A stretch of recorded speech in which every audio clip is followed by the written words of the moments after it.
ॐ नमस्ते अस्तु भगवन् विश्वेश्वराय महादेवाय त्र्यम्बकाय त्रिपुरान्तकाय त्रिकालाग्निकालाय कालाग्निरुद्राय नीलकण्ठाय मृत्युञ्जयाय सर्वेश्वराय सदाशिवाय श्रीमन्महादेवाय नमः।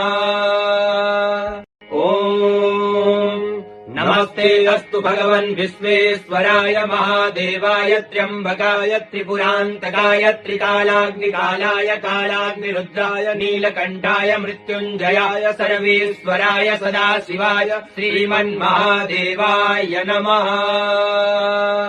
ॐ नमस्ते अस्तु भगवन् विश्वेश्वराय महादेवाय त्र्यम्बकाय त्रिपुरान्तकाय त्रिकालाग्निकालाय कालाग्निरुद्राय नीलकण्ठाय मृत्युञ्जयाय सर्वेश्वराय सदाशिवाय